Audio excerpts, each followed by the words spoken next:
Dachyate Purnasya Purnamadaya Purnamevavashishyate.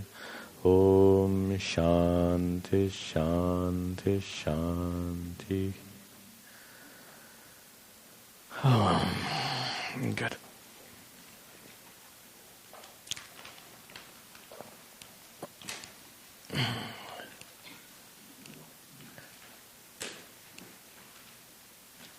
All right. So, welcome back. We'll continue our study of this. I don't know what adjective to use to describe this Isha Upanishad. Its subject matter is quite extraordinary.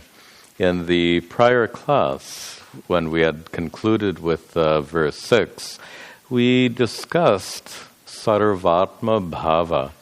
And we can truly say that Sarvatma Bhava is the conclusion of Vedanta sadhana, which is to say, once you attain Sarvatma Bhava, there's nowhere else to go. Good. Could I remind those of you sitting in back, it's much easier for me to teach if we're not scattered out so much in the hall. So in the last couple of rows, if you don't mind, it makes it easier for me to teach because we're a fairly small class. And there's so many empty seats up in front. I would appreciate it. Thank you.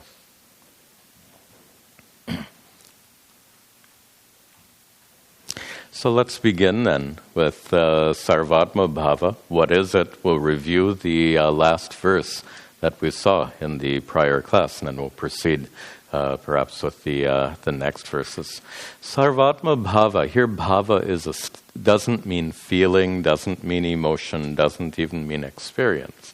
It means a state or condition. The state or condition of one's Atma being sarva. The state or condition of one's self being everything. Now that on the surface is a very, very abstract expression, but it so accurately depicts the vision of enlightenment.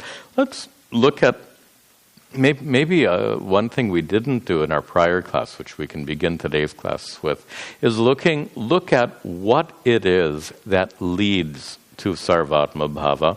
You don't just one day stumble into Sarvatma Bhava and, oh, that's it. I wish it worked that way. It doesn't work that way. It's the result of a process of inquiry. Let's look, that process of inquiry is what Vedanta is all about. So let us trace the steps of that process of inquiry. Thank you. And I'll use all Roman characters so no one will have a problem.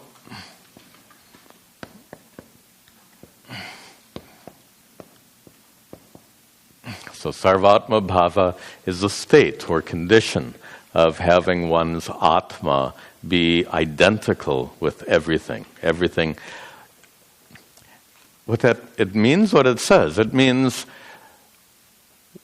for one who has Sarvatma Bhava, you look around and you see, yes, it's all me. Now that's not fiction. That's the result of this process of inquiry. We can break it down in several steps. And these steps are actually suggested by Mahavakya, but we'll break it down into some different steps. The first of which is disidentification.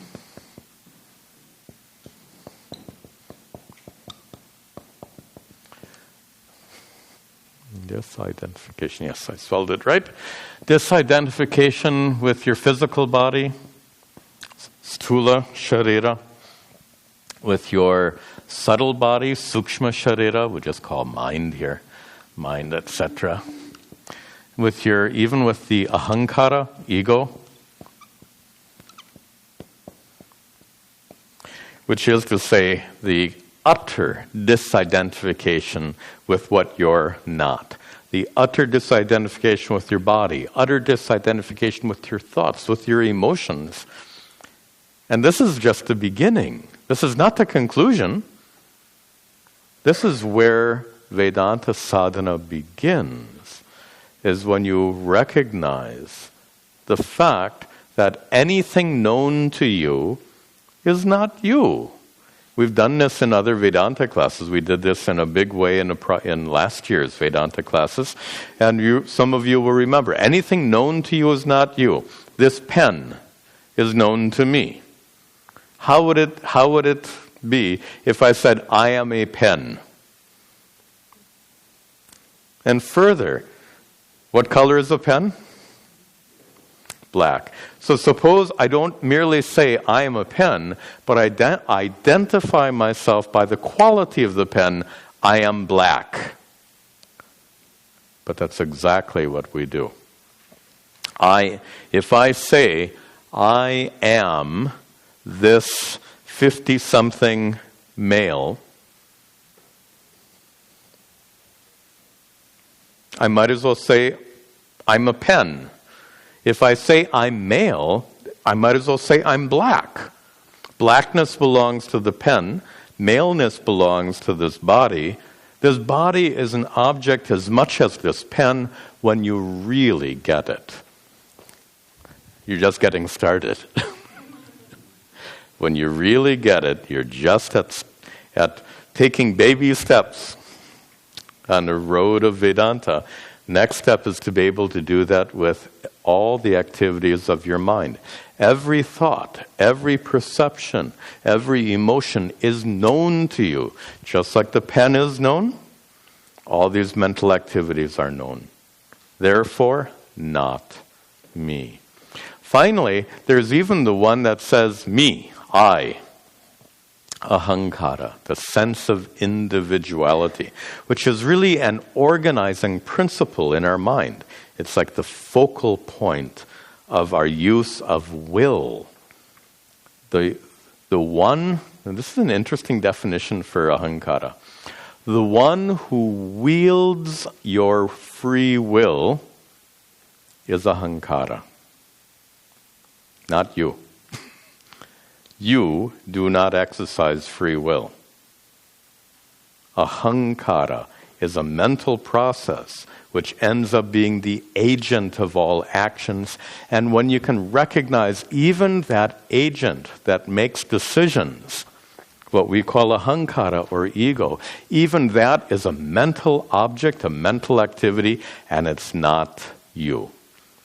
So these three crucial areas in which disidentification is essential. This is the very beginning part of the teachings of Advaita Vedanta. Of course, all of this is the flip side of number 2, which is recognition. These are, by the way, these are not sequential steps. It's not like in a cookbook, what do they say? Put the flour in a bowl, add some sugar, then add some water and milk. This is not like cooking. So these steps I'm putting on the board are absolutely not sequential. This is not a cookbook, which means it all goes on simultaneously. It's like all the ingredients, I don't know how do you do that, all the ingredients are simultaneously added to your cooking bowl. Recognition. Recognition of your true self as Satchidananda.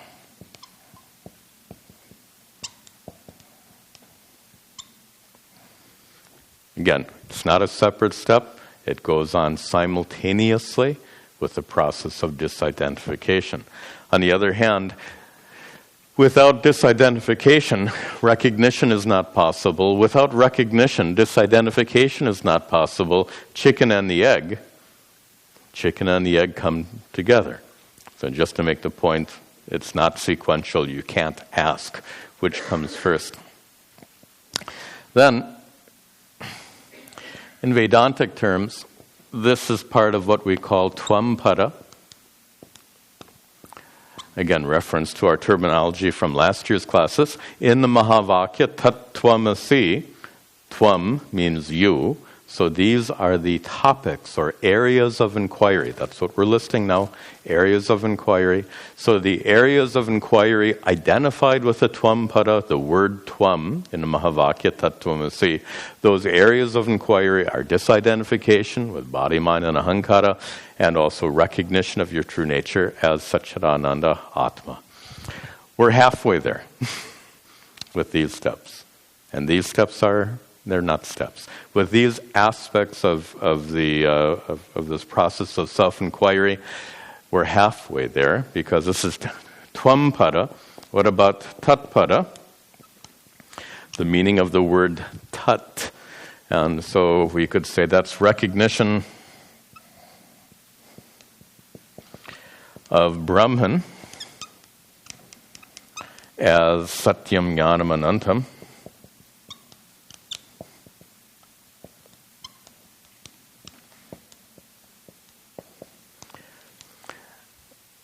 Now, if we were going to explain in great detail all that's on the board so far, we would have to work on this for about 20 or 30 classes.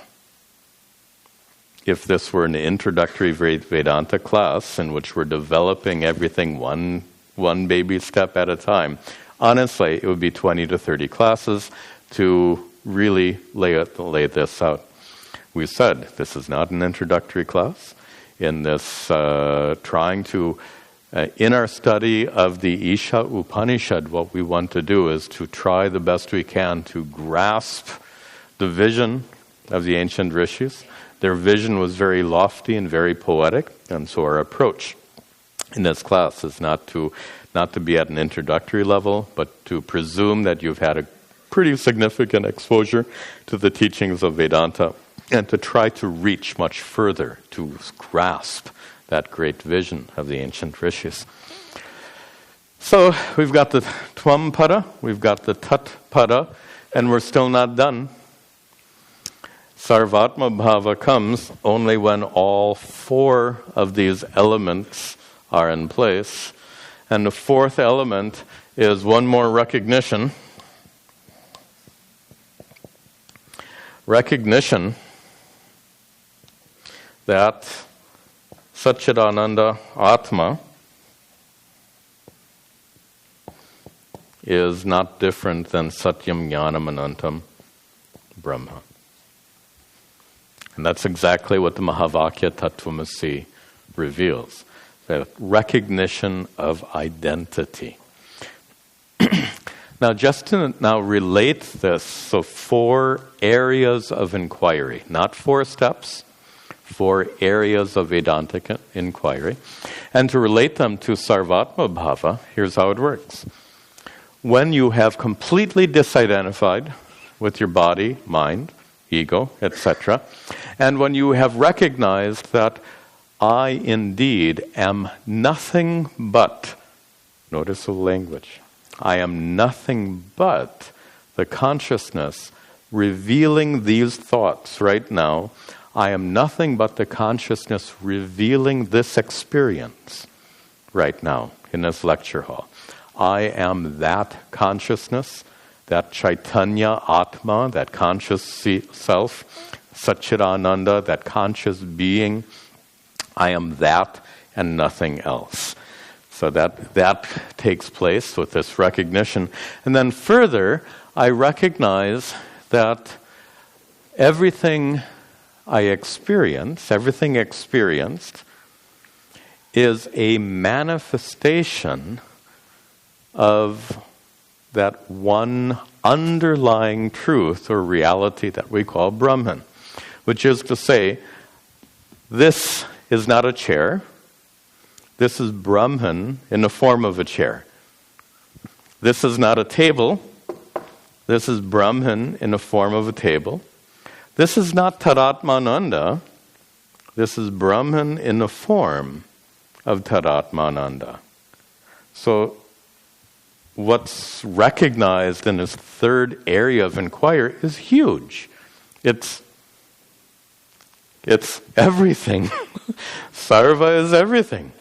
Everything experienced and everything not experienced Everything that exists is a manifestation of this Satyam Jnanam Anantam Brahma. This is a vast vision that's revealed in the inquiry into the Tat-pada, the word Tat in the Mahavakya. Finally, there's no Sarvatma Bhava without this final area of inquiry. It's when you recognize, and this is it, so listen very carefully. Sarvatma Bhava is when you recognize that the consciousness that reveals your thoughts is the reality because of which everything exists. I'll say that again. The consciousness that reveals your thoughts right now, reveals this experience right now, that consciousness happens to be the reality because of which everything in the cosmos exists. That underlying substratum, that underlying reality. It's the reality of you as an individual conscious being. Just to make it a little bit more obvious, the reality of you as an individual conscious being, the reality of you as an individual conscious being is Satchidananda Atma.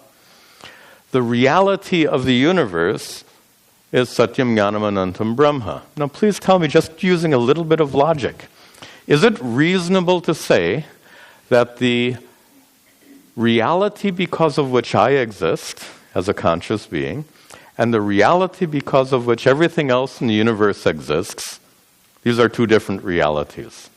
Does that make any sense? So the reality because of which everything exists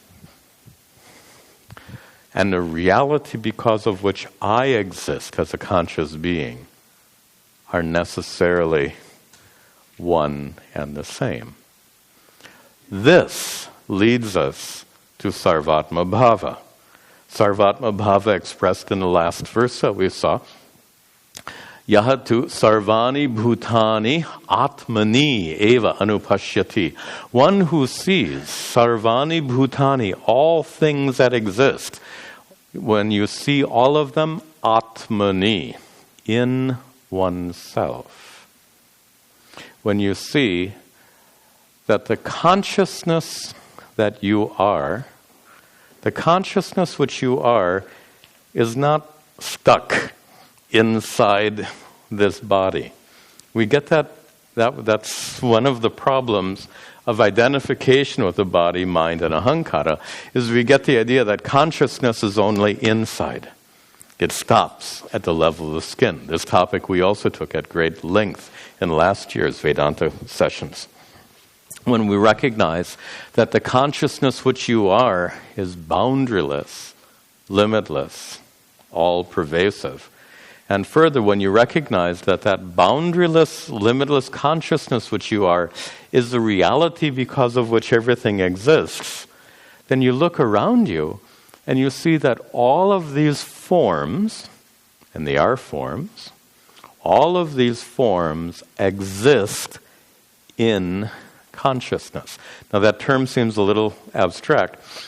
Go back to our prop. Just so you can understand how Vedantans speak very strangely, don't you think? They have their own strange language and lingo, so we have to explain that lingo. In Vedantic lingo, pot exists in clay. This is Vedantic language. We don't ordinarily talk like that, but it makes sense. The pot exists on the clay, the pot exists in the clay. And just as pot exists in clay, this universe exists in consciousness. Watch that metaphor. Just as pot exists in clay, the universe exists in consciousness, which is to say, just as the clay is a reality because of which the pot exists, the consciousness is the reality because of which the universe exists. Consciousness comes here, jnanam. Don't think that consciousness is only yours, chit. Chit is your individual consciousness, but your individual consciousness is not different from the so-called universal consciousness, the intelligence because of which the universe exists. So in that way, one aspect of Sarvatma Bhava, in the first line, Sarvani Bhutani, all that exists, Atmani Eva Anupashyati. One discovers it to exist in oneself, in consciousness. And the other aspect of Sarvatma Bhava, Sarva Bhuteshu Cha Atmanam. Sarva Bhuteshu, in all that exists, Atmanam Eva Anupashyati. We have to bring those words down. In all that exists is oneself. Now, in what sense? Clay exists in this pot. Of course, we need a different metaphor. Let's say atoms. Atoms exist in this pot. Atoms exist in this desk, in this chair, in this body. There's some reality inside all these forms. So now we take it at a more Vedantic level. Suppose we recognize that the reality because of which every form exists, that underlying reality is me. Me as Satchidananda Atma. It's very lofty. This is Sarvatma Bhava. This is a conclusion of all Vedantic teachings. And just before we move on, as we said in the last class, a very helpful metaphor is the Swapna Drishtanta, the dream metaphor. To imagine that all of this is your dream and you are having a lucid dream. You're dreaming and you know it's a dream. If you, remember we gave it last class, I said you dreamt waking up this morning, you dreamt going through all the daily activities, you dreamt coming to Arsha Bodha Center this evening, and you're dreaming now as Swami Tadatmananda is giving the introduction for this class. Suppose. And you are awake to this dream, you're having a lucid dream. If that's your experience right now, you can look around you and say, all that exists is in me. Wow. Sarvani Bhutani Atmani Eva Anupashyati. All that exists is in me. You're the dreamer. The dream world is in the dreamer. All that exists here is within me.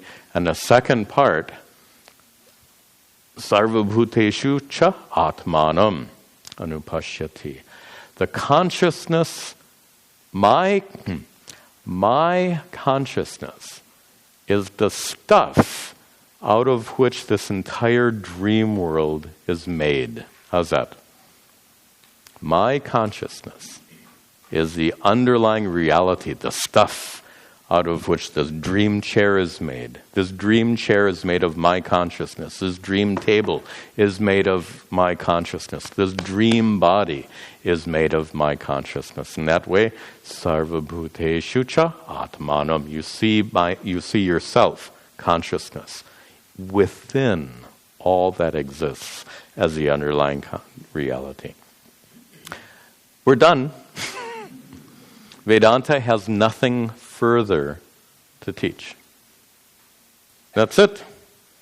This is Mahavakya. This is exactly what the Mahavakya teaches, and this verse expresses that highest truth. So we're done with the highest truth. Fortunately, we're not done with our text, so we can continue.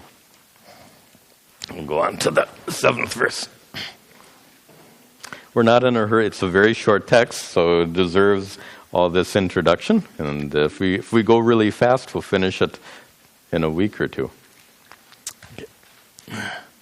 Verse 7, and again we'll chant it with the Vedic swaras. Repeat after me. Yasmin sarvahani bhutanya Yasmin sarvahani bhutanya atmaiva bhut vijanataha atmaiva bhut vijanataha tatra ko moha ko ka shoka tatra ko moha ka shoka ekatvamanupashyataha ekatvamanupashyataha. All right.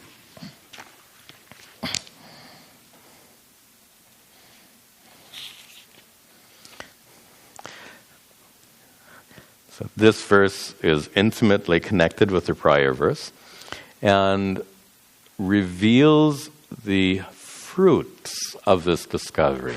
Prior verse is a vision of Sarvatma Bhava. This verse tells you, in a very pragmatic sense, what do you get out of it? Sounds very American, right? What do I get out of it? It's not just American, is it? Every culture will express it differently. In American English, what's in it for me? Or in other languages, some of you may say, "Isme faida kya hai?" So there are different ways of expressing it. Oh, it's true in all cultures. We want to know what is the benefit. So that comes very nicely in this verse. Yasmin, when, in this context it means, when sarvani bhutani, all that exists, sarvani bhutani, all existences, all things that exists. When all things that exist, atma eva abhut vijanataha.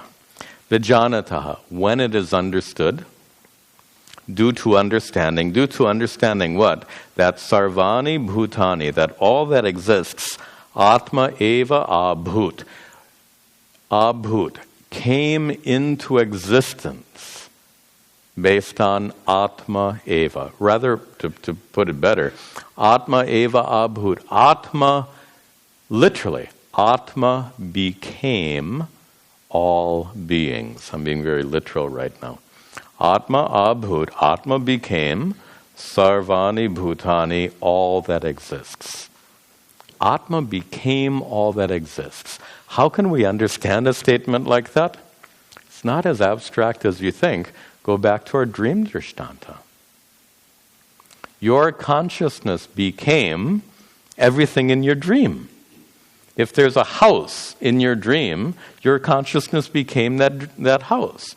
If there are people in your dream, your consciousness became those people.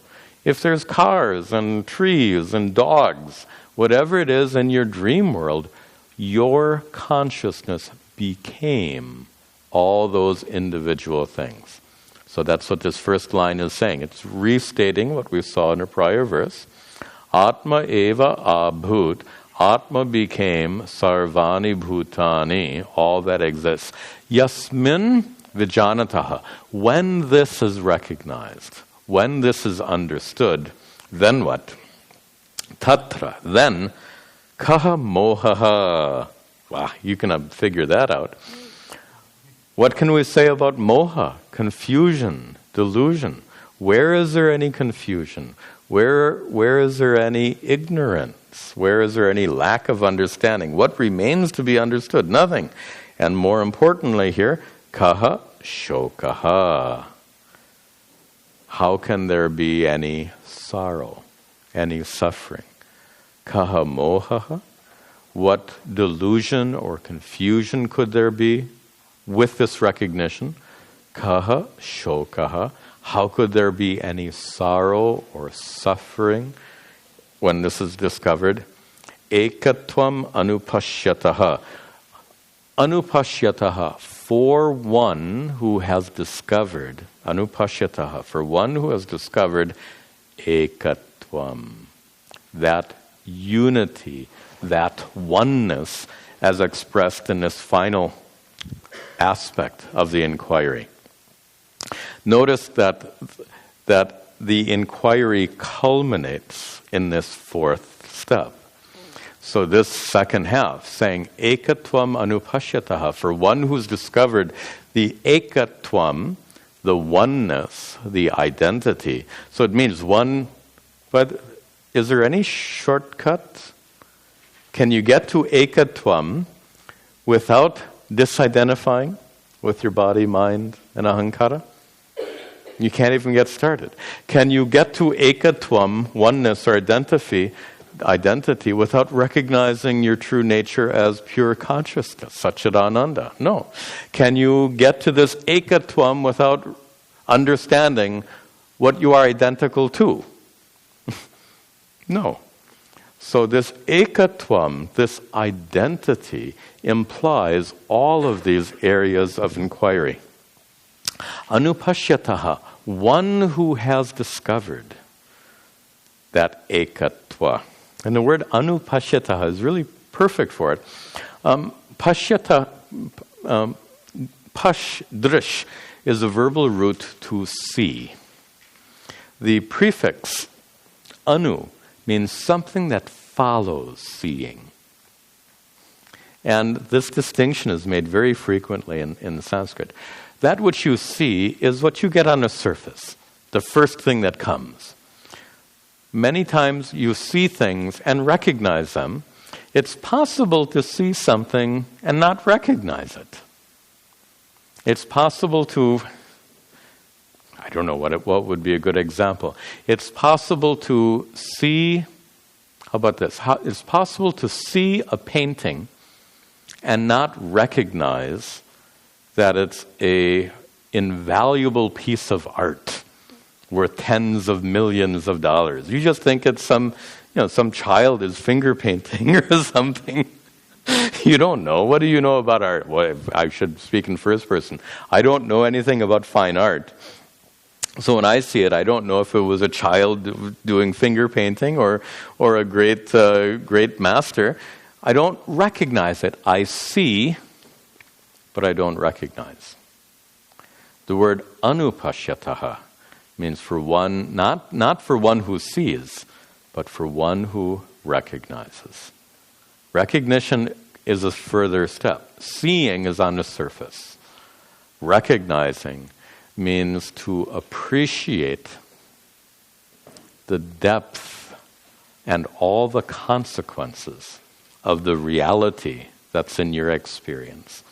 When a reality is when you experience something, so often we don't appreciate the full truth, the full reality. You've heard me rant on and on and on about how every time you watch the sunset, you fail to appreciate the full reality. And the full reality is the sun is not going down. The sun has never gone down, never will go down. We are all sitting on this huge planet, this huge globe, and it happens to rotate, as you know very well. And as we rotate going backwards, we experience the sun coming closer and closer to the horizon. But it's not that the sun is going down towards the horizon, it's the horizon is moving up. How often do you appreciate that? You see the sunset, but you don't recognize the reality of what it is. So here, anupashyataha, that participle, for one who recognizes. That word, the English word recognize, is really the perfect term here. Because to recognize means so much more than just to experience something. To not merely experience it, but recognize it fully, along with all the implications and consequences of that reality. So for one who recognizes this ekatvam, kaha moha, kaha shokaha. Now these words moha and shoka seem a little lightweight, as it were, for such a text.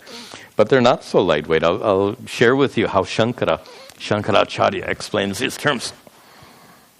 So in his commentary on the Upanishad, ko mohaha ka shokaha iti. So Shankara introduces his commentary on these words. He says, shoka moha yoho avidya karya yoho, just to take that a little bit. He says, shoka and moha suffering and delusion are avidya karya. They're the result of ignorance.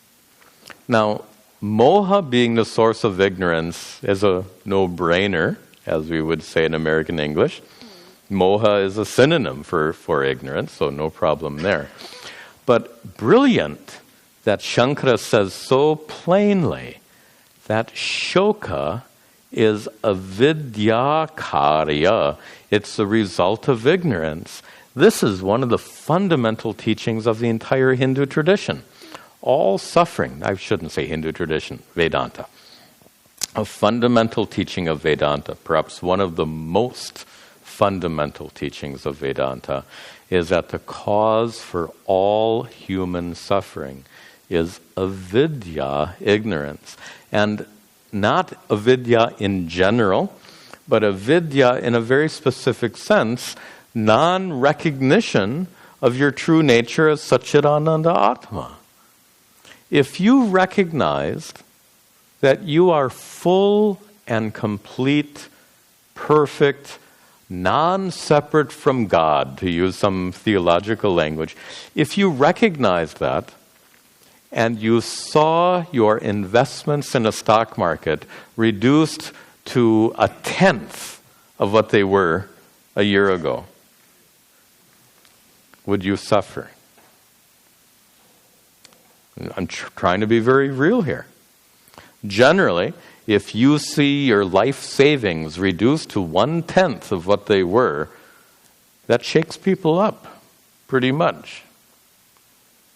But suppose you recognize I am Satchidananda Atma. How can this affect me? How can a stock market affect Satchidananda Atma? Consciousness, unborn, uncreated, boundaryless, limitless, changeless. Who cares? Stock market. Any serious tragedy. The loss of a loved one. And I'm trying to give some very real examples here. Shankara says that the source of suffering is avidya. Let's test it out. You lose a loved one. We experience grief. At a surface level, at a human level, that grief is absolutely normal and appropriate. That's an emotional reality. But let's go beyond the emotional reality. Let's go to a fundamental level of reality. And according to the fundamental level of reality, Sri Krishna makes it very clear in Bhagavad Gita. We're going to come to that verse pretty soon in our Bhagavad Gita class. Ashocyan anvashochastvam nasato vidyate bhava na bhavo vidyate sa. Sri Krishna will teach all this in great detail in chapter 2. And that is, when we lose a loved one, who are we grieving for? No one really died. And that brilliant verse, I think it's the 24th verse, nasato vidyate bhavo, na bhavo vidyate sataha. That which truly exists never ceases to exist. That which goes out of existence never really existed in the first place. Which is to say, that which ceases to exist, like this physical body, is not a true existence. It's a very tentative existence. After all, this is made of parts, made of a gazillion atoms and molecules. And one thing we know very clearly is anything made of parts falls apart. That's true of your car, it's true of your washing machine, it's true of every body. So then, from a Vedantic standpoint, we don't look upon anything that's an assemblage. We don't look upon it as a real thing. It's like, in fact, it's not like. Imagine everything that exists is a result of the Big Bang. Pardon me for getting scientific on you, but this works. At least it works for me. I hope it will work for you. Everything that exists is a result of the Big Bang. Which means, as a result of the Big Bang, are countless particles and energy floating around in space. Somehow, those countless particles floating around in space ended up congealing in the form of this planet. How unlikely is that? Extraordinarily unlikely. These particles just floating around in the universe ended up congealing into a solar system, into the sun, into our planet, and as it congeals, eventually it's going to dissolve. It's all going to fall apart. The solar system will dissolve. The sun will burn out. This planet Earth will eventually dissolve into particles. The point is that whatever is born of a combination of elements is very temporary. It's like, I forget where, there's some text, I don't remember, I think it's one of Shankaracharya's Prakarana Granthas, that said that whatever exists is like two pieces of wood floating down the river that happen to bump into each other and float along together for a period of time. How long do they float together for a period? They float together for a little while, and then they get separated. Well, this entire universe is like those two pieces of wood that came together. They're soon going to go their separate ways. This planet is like that. Our bodies are like that. The body of your loved one is like that. Na bhavo vidyate sataha. That which is asat, that which is a temporary combination of bits and pieces, is not real. On the other hand, that which is real never dies. That which is unborn and uncreated is unchanging, and therefore will never cease to be. So we're talking about how shoka, sorrow and suffering, is a result of avidya, ignorance. We're applying this now to this very poignant and very difficult aspect of life when we lose a loved one. Suppose these Vedantic teachings are absolutely real for us to the extent that you know that the body that died was destined to die, and the essence of the person is utterly unchanged in death. Satchidananda Atma is utterly unchanged in death. In this way, you can see how the conventional grieving, the feeling of utter loss, is based on ignorance. And that's what Shankaracharya says here. Shoka moha yoho. Shoka and moha, both of them, are avidya karya yoho, are the results of avidya, ignorance. Akshepena, and due to the destruction of avidya,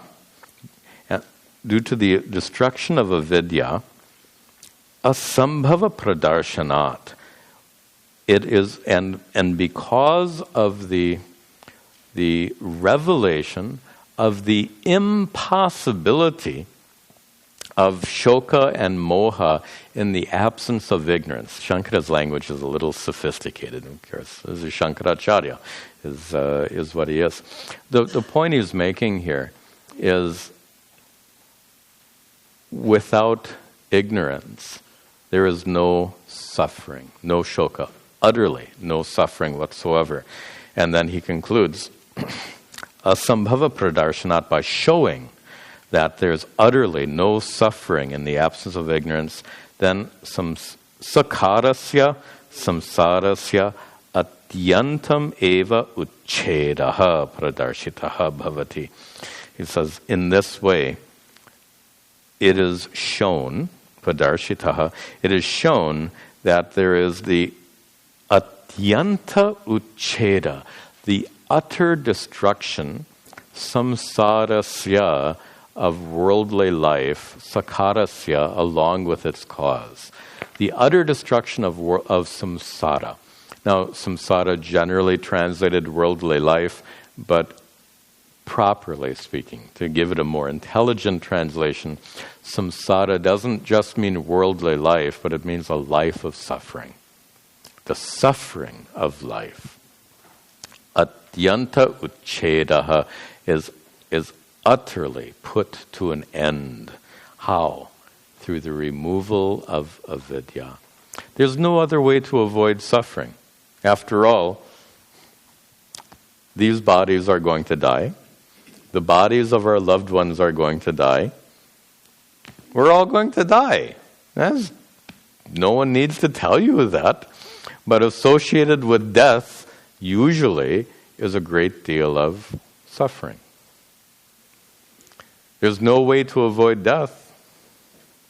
There is a way to avoid suffering. The Vedantic solution to the problem of suffering is this particular knowledge. Okay. And let's move on to the next verse.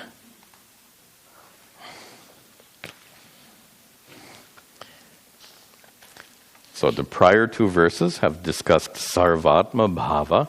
The next verse is going to talk about Atma. Who is that Atma? The Atma that is Sarva. So in Sarvatma Bhava, who is the Atma that is Sarva? Who is that true self that exists as everything? That's described in the 8th verse. Repeat after me.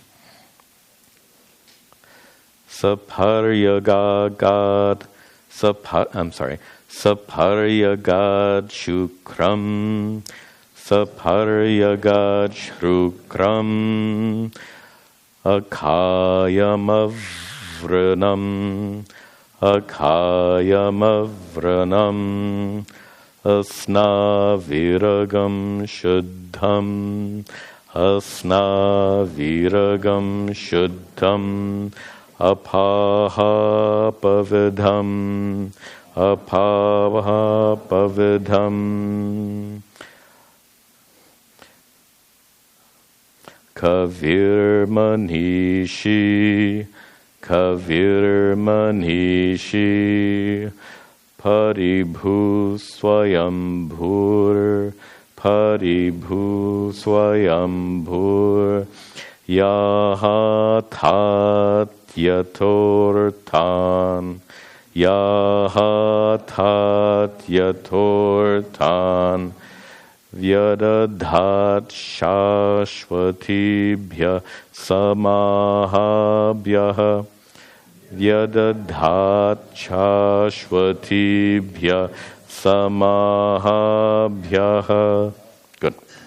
Vedic swaras are a little tricky to follow. Unfortunately, I didn't get them in this text. I only have them in this book. All right, so this verse, revealing the nature of Atma. And this is, we mentioned at the outset of this class, the language used by the rishis is not conventional language. We've said this is poetry. This is mystical poetry of the highest order.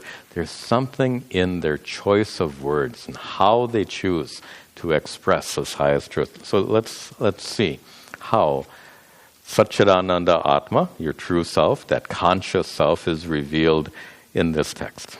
Saha, that self, is Paryagat. That which has gone beyond is Paryagat. That which is transcendent. And we talked in a prior class, those words, immanent and transcendent. That which is beyond the world, that which is beyond the mind, that which transcends conventional thought, that which transcendent in a Vedantic sense is that clay transcends the pot. That's a very different way of using the word transcendent. Clay transcends the pot. In what sense? When the pot ceases to exist, clay exists unchanged. Clay is untouched and unaffected by any changes that happen to the pot.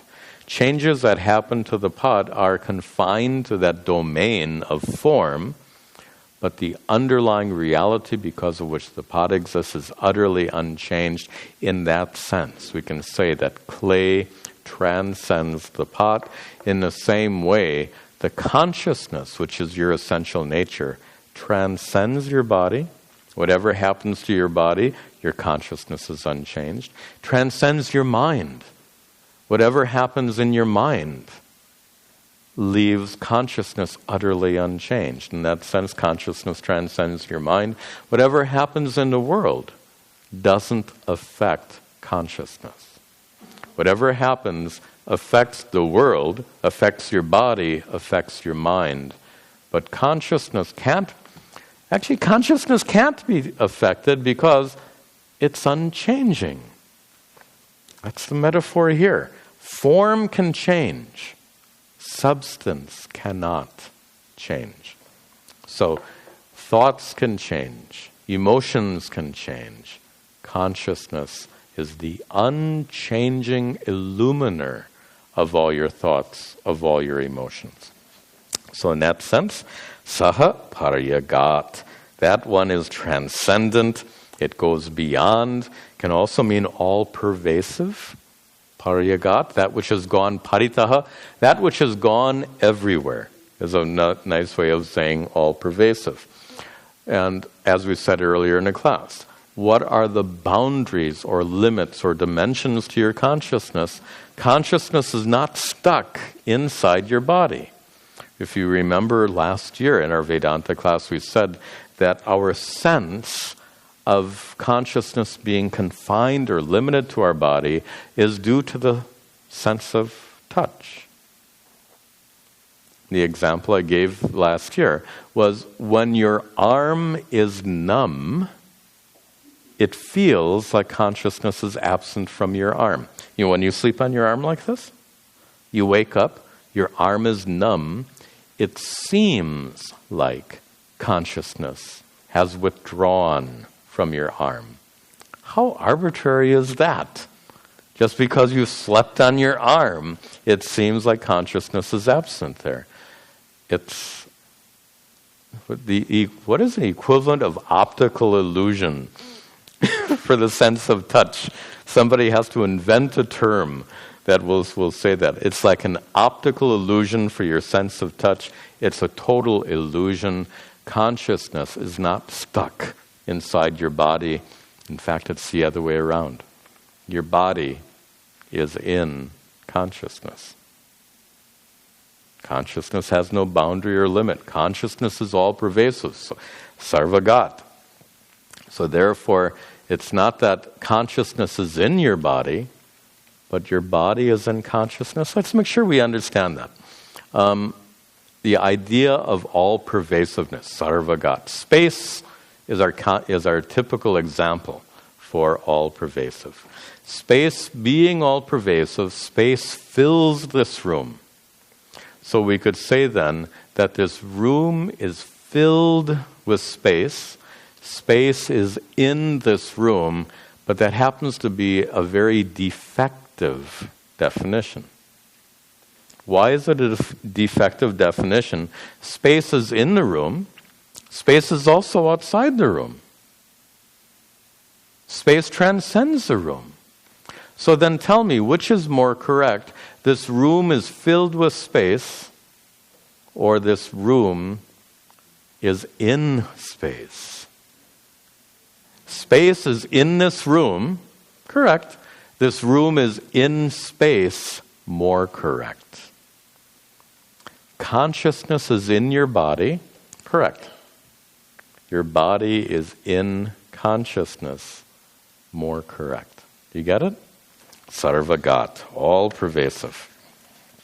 All-pervasive, and shukram. Shukram, shining. Shining is a metaphor for consciousness.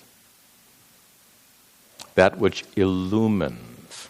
That which illumines your mental activities. Shukram, shining. This is a language that the Upanishad uses, the language of the rishis. Paryagat, all-pervasive. Shukram, shining. Akayam, not having a body. Gee, have we talked about that before? Akayam, not having a body. By the way, body in Vedantic language is threefold. Stula sharira, sukshma sharira, karana sharira.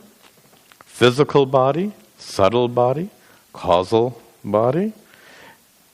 In fact, there's a good relationship right here. Physical body, stula sharira. The sukshma sharira, the non-physical part of your existence, which includes not just your mind, but your senses, your intellect, all of your mental activities. That's all part of sukshma sharira, subtle body. And we can say that karana sharira, which is ignorance, the cause for everything, is certainly the cause for ahankara. So in a sense, ahankara represents that karana sharira. But here, it defines Atma as akayam, utterly without body. Now, you're likely to take a statement like that for granted. After all, you've been attending Vedanta classes here and elsewhere before. You've heard it said over and over and over again, you are not your body, you're not your mind, you're not your senses. You've heard this so many times. You just you take it for granted and you just nod your head. If you nod your head like an American, it's like this. Or alternatively, one way or the other, you nod your head. Yes, I've heard this before. Good. But we may overlook the significance of such a statement, especially in ancient times. Now, you've learned a lot of Vedanta already. Imagine 3,000 years ago, some rishi saying, akayam. 3,000 years ago, a remarkable revelation to make that bold statement.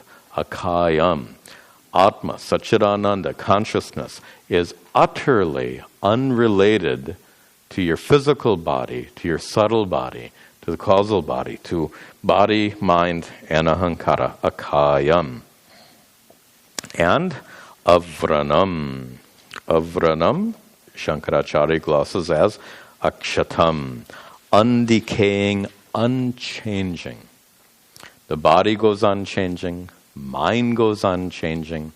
Is there anything about you that is unchanging? Some of you may remember the example I've given in a prior class. When you look, do you have any pictures of yourself as an infant? It's really funny to look at this infant picture. You have no idea. First of all, you have no idea really if it's you or some other kid. You just take your mother told you this is you, so you take her at her word, without mother telling you. If you just stumbled across a picture, you'd have no idea that it's you, because there's almost no similarity whatsoever between that picture of you at the age of 4 months and the person you turned out to be. You can't recognize anything similar there. So then you wonder, is there anything about you that is the same as in that picture? And the answer is, as an infant, were your experiences known or unknown? As an infant, your experiences were known. Now, they may not be remembered. I think none of us really remember these infant experiences. So experiences may not be remembered, but as an infant, your experiences were indeed known. Now here's the point. The one who knew those experiences and the one who knows your experiences right now, that's the same. That consciousness, that conscious being present as the infant is identical to the conscious being present right now. Hasn't aged a bit. Everything else ages, but not that consciousness. Avranam, Akshatam, Sri Shankaracharya says, unchanging. What else? Asnaviram. Without snava. Snava are like the tendons and sinews and the veins and muscles in our body. Well, this identification with body, just making it very clear, very obvious that the one we're talking about is utterly different than the physical body. Asnaviram, without sinews, without muscles. Shuddham. Pure means what? We use that word all the time. Pure water means what? It's not a special brand of water. What's ironic is that the word pure or shuddha is actually a reference about the absence of something, correct? Pure water, the adjective pure, refers to the absence of anything else. You don't add something to water to make it pure, right? Pure water is when anything other than water has been removed. So, when Atma is called Shuddha, it's referring to the essence of what Satchidananda Atma is, untainted and unaffected by anything else. Let's see, what does Shankara say here? He says, Shuddham, Shukram, Shuddham, Nirmala. He's should.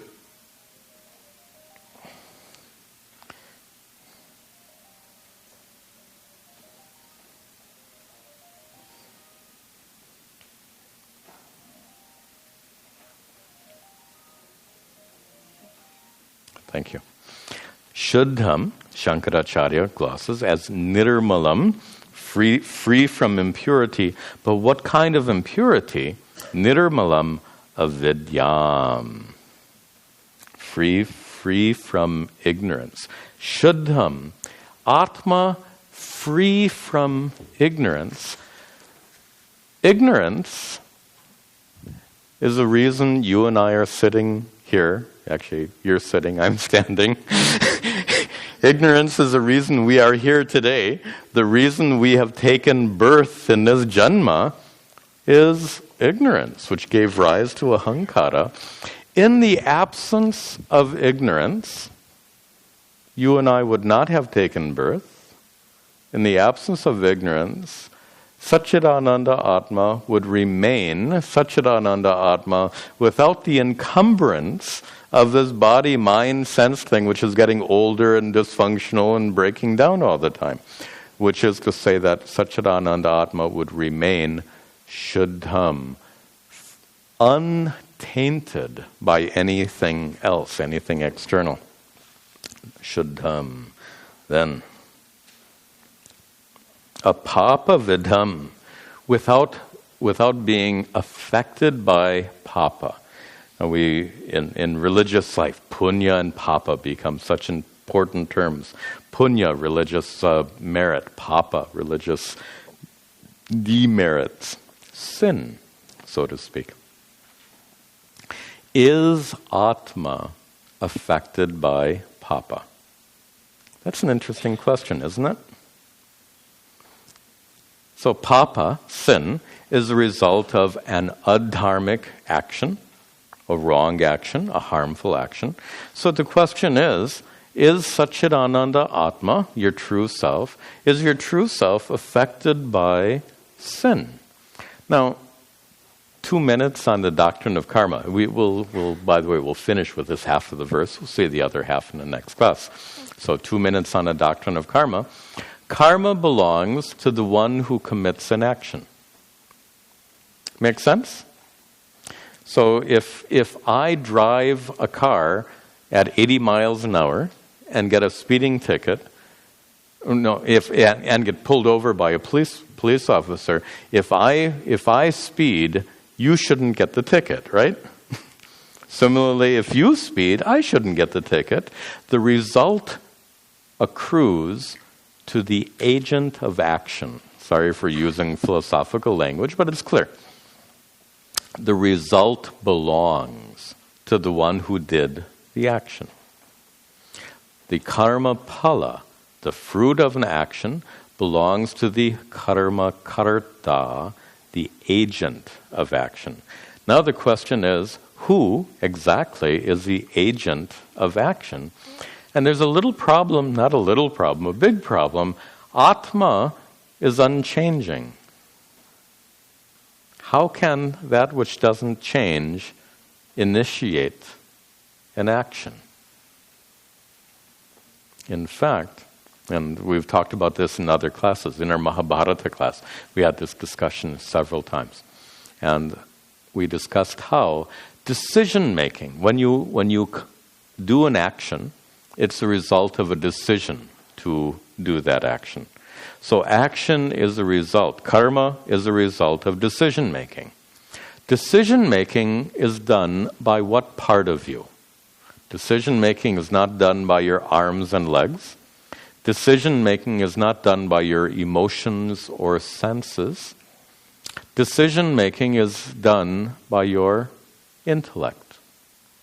Decision-making is an intellectual activity. And we said before that any willful activity is directed by the ahankara. The ahankara is also a mental activity.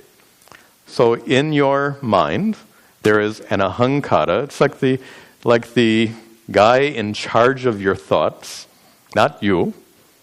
Not you, because you are the conscious being revealing your thoughts.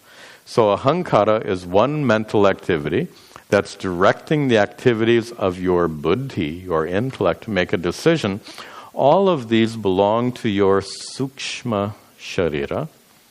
So really speaking, the decision-making and agency of action belong to your sukshma sharira, your subtle body, not to Atma, not to consciousness, which is why karmas follow you into your next life, because it's your sukshma sharira that travels from this life to the next life, and the karmas you committed in this life are attached, as it were, to that sukshma sharira.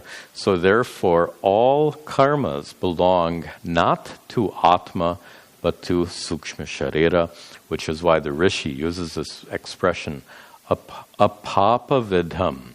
Atma is not pierced or affected by papa karmas. Good. So we will save the second half of this verse for the next class. Before we conclude our class, I have a question for you.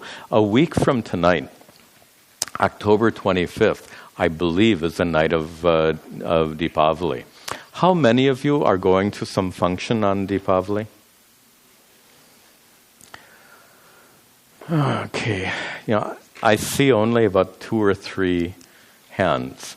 So if that's the case, then I think it's appropriate that we would continue our class as usual then on next Tuesday. If I saw quite a few hands, we would definitely cancel class. And any of you who then must miss this class, you just catch up online. The lectures will be posted. I just saw 2, 3 hands, so I hope those of you who had your hands up, I apologize, but I think out of fairness to everyone else, and we will meet as usual next Tuesday, and we'll conclude with our prayers.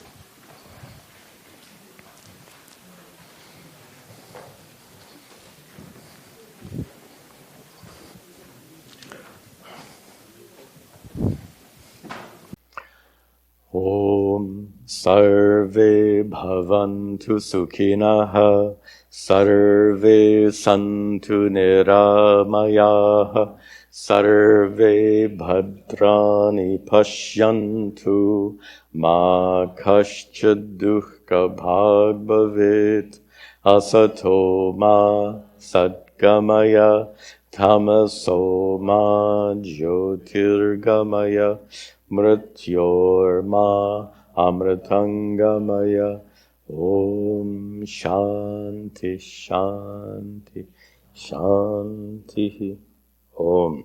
Tat Sat.